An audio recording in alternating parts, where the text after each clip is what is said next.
On a regardé les 5 dernières années, puis on a constaté qu'on avait perdu 10 000 hectares en termes de territoire agricole. Est-ce qu'on a réellement perdu autant de terres agricoles au Québec? Oui, c'est vrai. De 2016 à 2020, plus de 9 500 hectares ont disparu selon les données de la Commission de protection du territoire agricole. C'est l'équivalent de 16 000 terrains de football. Les terres en question ont notamment été utilisées pour construire des maisons, des commerces et des industries, ce qui a contribué à l'étalement urbain. L'exploitation des ressources, la construction de routes et de systèmes de transport, comme le réseau express métropolitain, en ont aussi grugé une partie. Si on recule, il y a une dizaine d'années, davantage de terres agricoles étaient sacrifiées tous les ans.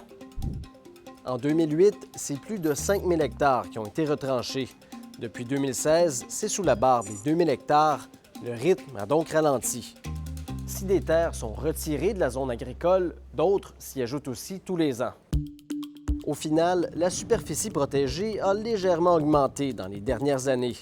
Mais selon l'Union des producteurs agricoles et des experts, ces terres sont rarement d'aussi bonne qualité que celles qui disparaissent.